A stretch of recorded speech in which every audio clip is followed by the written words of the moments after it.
14 जानेवारी 1761. पानिपतच्या रणांगणावरती सूर्य मावळत आहे. हजारो मराठा सैनिकांचे मृतदेह रणभूमीवरती पडलेले आहेत.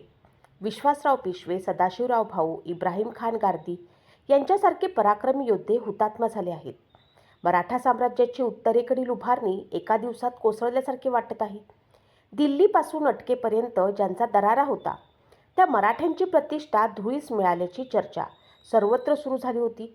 निजाम, हैदर अली, इंग्रज, रोहिले, जाट, राजपूत, भोसले इतर अनेक सत्ताधीशांना आता एकच प्रश्न पडला होता: मराठा साम्राज्य आता टिकणार तरी किती दिवस?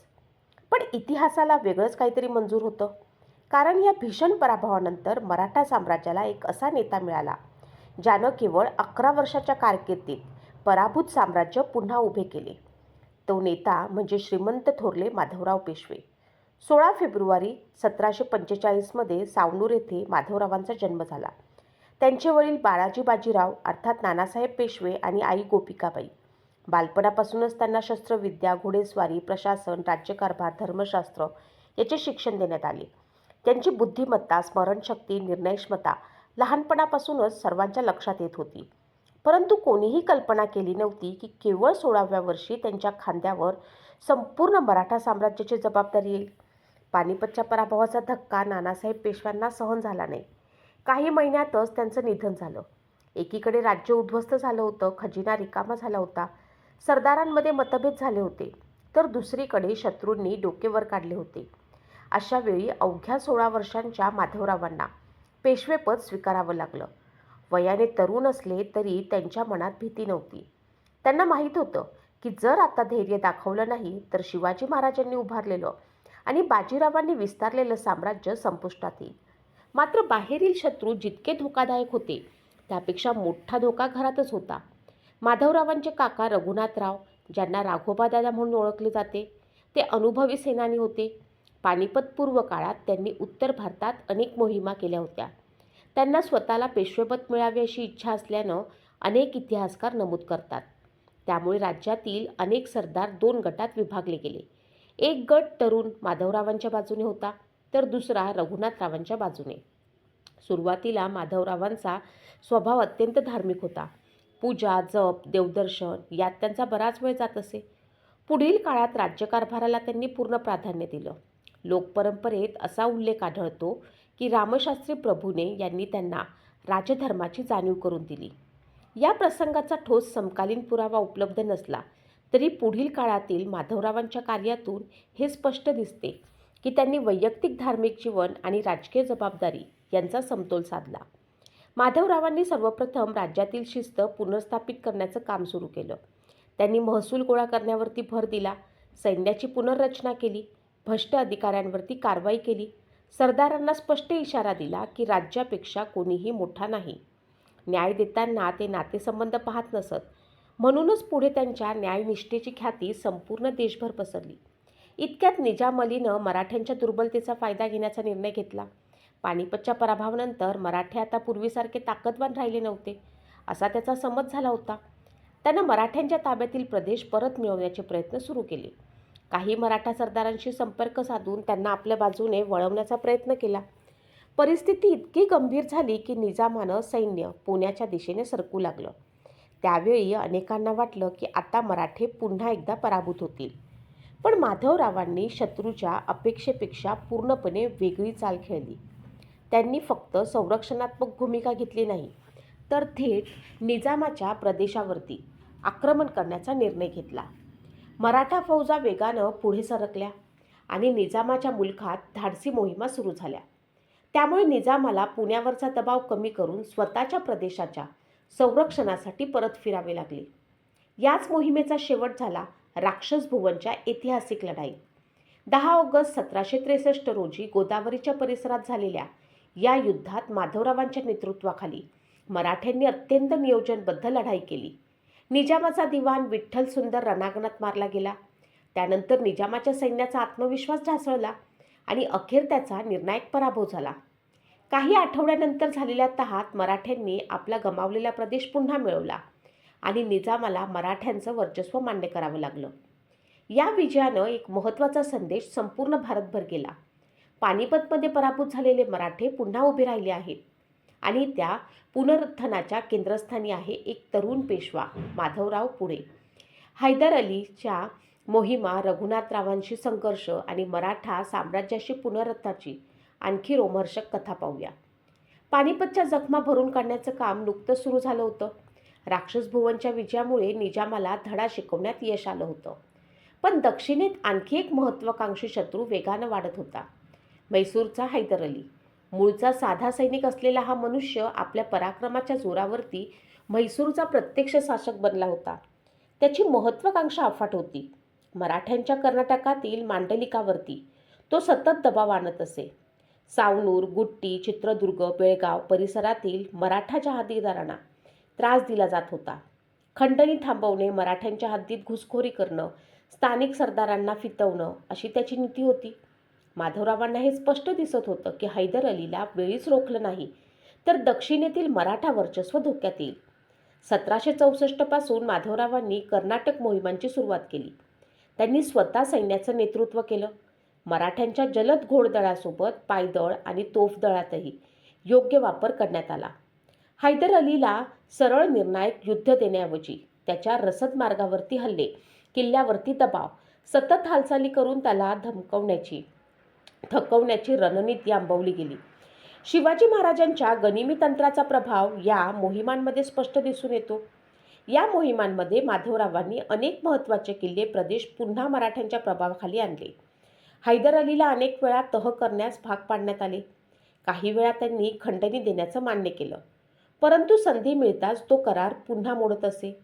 त्यामुळे माधवरावांनी त्यांच्यावरती सतत लष्करी दबाव कायम ठेवला. दरम्यान पुण्यातील राजकारण मात्र शांत नव्हते. रघुनाथराव आणि माधवराव यांच्यातील मतभेद पुन्हा वाढू लागले. रघुनाथरावांना राज्यकारभारात अधिक अधिकार हवे होते, तर माधवरावांना संपूर्ण सत्ता एका केंद्रातून चालवायची होती. या संघर्षाचा परिणाम काही काळ गृहकलहात झाला. काही सरदार रघुनाथरावांच्या बाजूने गेले तर काही माधवरावांच्या. तरीही माधवरावांनी शक्य तितका संयम राखला. त्यांना माहीत होतं की अंतर्गत भांडणामुळे फक्त शत्रूचाच फायदा होईल. शेवटी परिस्थिती अशी आली की रघुनाथरावांना प्रभावीपणे बाजूला करण्यात आलं आणि राज्याची सर्व सूत्रे माधवरावांच्या हातात आली. हा त्यांच्या कारकिर्दीतील महत्त्वाचा टप्पा होता. आता ते कोणाच्याही छायेत नव्हते. त्यांनी प्रशासनात मोठे बदल सुरू केले. महसूल वेळेवर जमा होतो आहे का? सैन्याला नियमित वेतन मिळते आहे का? शेतकऱ्यावरती अन्याय होत नाही ना? अधिकाऱ्यांनी भ्रष्टाचार केला आहे का? या प्रत्येक बाबींकडे ते स्वतः लक्ष देत असत. त्यामुळे प्रजेबद्दल त्यांच्याविषयी विश्वास निर्माण झाला. माधवरावांच्या व्यक्तिमत्वातील एक मोठा गुण म्हणजे योग्य माणसाची योग्य ठिकाणी निवड. त्यांनी महादजी शिंदे यांच्या विलक्षण लष्करी आणि राजनैतिक क्षमतेची योग्य वेळी ओळख केली. पानिपतच्या युद्धात महादजी गंभीर जखमी झाले होते, पण त्यांनी हार मानली नाही. माधवरावांनी त्यांना उत्तर भारतातील मराठा सत्तेचे पुनरुत्थान करण्याची जबाबदारी दिली. पुढे हाच निर्णय मराठा साम्राज्यासाठी अत्यंत महत्त्वाचा ठरला. त्याचप्रमाणे त्यांनी अहिल्याबाई होळकर यांच्या प्रशासन कौशल्यालाही मान्यता दिली. मल्हारराव होळकरांच्या निधनानंतर इंदूरच्या गादीवरती अहिल्याबाईंचे स्थान टिकवून ठेवण्यासाठी त्यांनी अप्रत्यक्ष पाठिंबा दिला. त्या काळात स्त्री शासकाला स्वीकारणं अनेकांना मान्य नव्हतं, पण माधवरावांनी राज्यहिताला प्राधान्य दिलं. पुढे अहिल्याबाई होळकर या भारतातील सर्वश्रेष्ठ प्रशासकांपैकी एक म्हणून ओळखल्या गेल्या. याच काळात उत्तर भारतात मराठ्यांचा प्रभाव पुन्हा वाढण्याची योजना आखण्यात आली. पानिपतच्या पराभवानंतर दिल्ली, आग्रा, रोहिलखंड, दोआब आणि इतर प्रदेशात मराठ्यांचा प्रभाव जवळजवळ संपुष्टात आला होता. हे चित्र बदलण्यासाठी माधवरावांनी अनुभवी सरदारांना मोठी जबाबदारी दिली. महादजी शिंदे, तुकोजीराव होळकर, रामचंद्र गणेश कानडे, विसाजी कृष्ण यासारख्या सेनानींना मोठे सैन्य देऊन उत्तर भारतात पाठवण्यात आले. त्यांचं उद्दिष्ट स्पष्ट होतं: मराठ्यांची हरवलेली प्रतिष्ठा पुन्हा मिळवणं. पुढील काही वर्षात या मोहिमांनी विलक्षण यश मिळवलं. राजपूत, जाट आणि इतर सत्ताधीशांकडनं थकीत खंडणी वसूल करण्यात आली. रोहिल्यावरती दबाव टाकण्यात आला. दिल्लीच्या राजकारणात मराठे पुन्हा प्रभावी शक्ती म्हणून उदयास आले. मुघल सम्राट शाह आलम दुसरा पुन्हा दिल्लीच्या सिंहासनावरती बसवण्यात मराठ्यांची निर्णायक भूमिका होती. या सर्व घडामोडींच्या मागे पुण्यात बसून धोरण आखणारा आणि योग्य सेनानींवरती विश्वास ठेवणारा नेता म्हणजे माधवराव पेशवा होता. इतिहासकार G.S. सरदेसाई यांनी नमूद केलं आहे की माधवरावांच्या काळात मराठा साम्राज्यानं पानिपतच्या धक्क्यातून सावरत पुन्हा अखिल भारतीय शक्ती म्हणून स्वतःची ओळख निर्माण केली.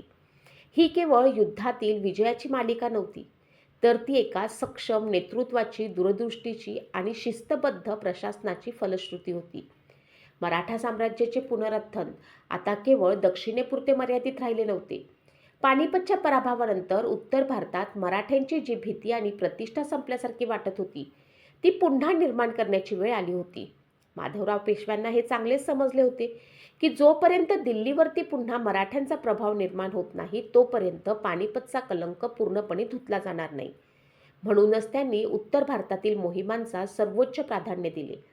महादजी शिंदे, तुकोजीराव होळकर, रामचंद्र गणेश कानडे, विसाजी कृष्ण यासारख्या अनुभवी सरदारांवरती त्यांनी पूर्ण विश्वास ठेवला.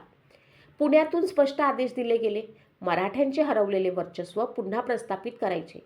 या मोहिमांमध्ये केवळ युद्ध जिंकायचे नव्हते, तर मराठ्यांच्या सामर्थ्याचा पुन्हा संपूर्ण हिंदुस्थानाला परिचय करून द्यायचा होता. 1771 महादजी शिंदे यांच्या नेतृत्वाखाली मराठा सैन्यानं दिल्लीकडे कूच केलं. काही वर्षांपूर्वी ज्या दिल्लीत मराठ्यांचा प्रभाव संपल्यासारखा वाटत होता, त्याच दिल्लीत आता पुन्हा मराठ्यांचा भगवा प्रभाव दिसू लागला. मुघल सम्राट शाह आलम दुसरा याला पुन्हा दिल्लीच्या सिंहासनावर बसवण्यात मराठ्यांची निर्णायक भूमिका होती. यानंतर दिल्लीच्या राजकारणात मराठ्यांचं वर्चस्व पुन्हा प्रस्थापित झालं.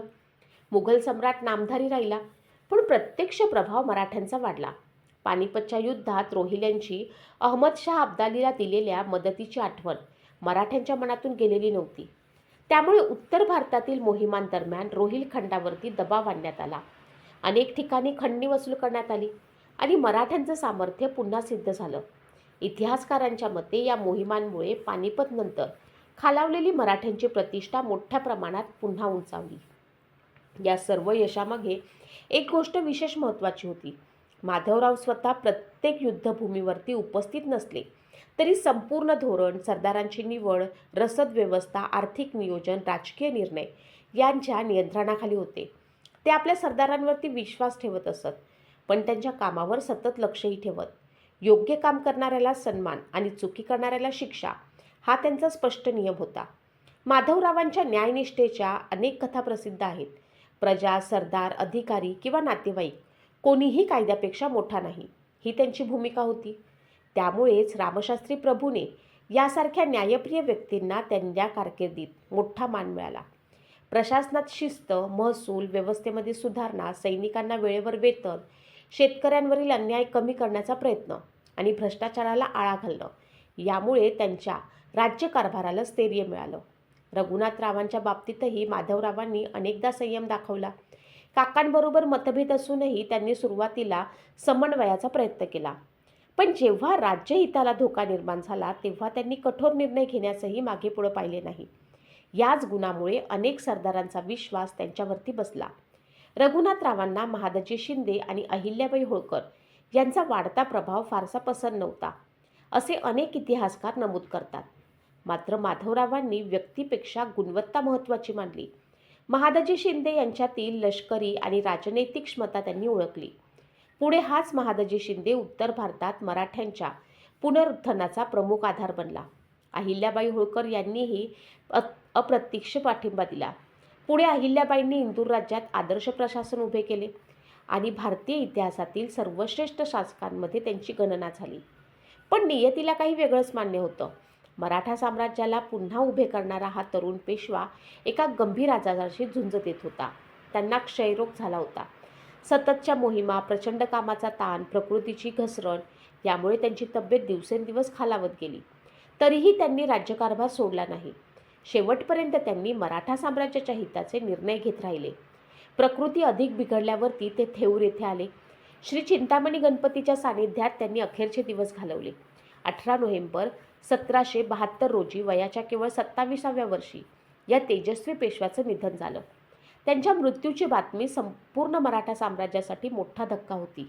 इतिहासकार ग्रँड डफ यांनी माधवरावांच्या मृत्यूला मराठा साम्राज्यासाठी अत्यंत मोठी हानी मानली आहे. अनेक इतिहासकारांचे असे मत आहे की जर माधवराव आणखी 10-15 वर्ष जगले असते तर मराठा साम्राज्याचा पुढील इतिहास वेगळा झाला असता. माधवरावांच्या निधनानंतर पुन्हा अंतर्गत कलह वाढला. रघुनाथरावांचा प्रश्न, बारभाईचे राजकारण, इंग्रजांचा वाढता हस्तक्षेप आणि पुढील घडामोडींमुळे मराठा सत्तेच्या ऱ्हासाची प्रक्रिया सुरू झाली. त्यामुळे अनेक इतिहासकार माधवरावांचा मृत्यू हा मराठा साम्राज्याच्या इतिहासातील निर्णायक वळण मानतात. इतिहासात अनेक पराक्रमी योद्धे झाले, अनेक विजेते झाले, पण पराभूत साम्राज्याला पुन्हा उभे करणारे नेते फार थोडे असतात. थोरले माधवराव पेशवे हे त्यांच्यापैकी एक. शिवाजी महाराजांनी स्वराज्य निर्माण केलं, बाजीराव पेशव्यांनी त्याचा विस्तार केला आणि पानिपतच्या राखेतून मराठा साम्राज्याला पुन्हा उभं करण्याचं महान कार्य माधवरावांनी केलं. म्हणूनच मराठा इतिहास त्यांचं स्थान अद्वितीय आहे.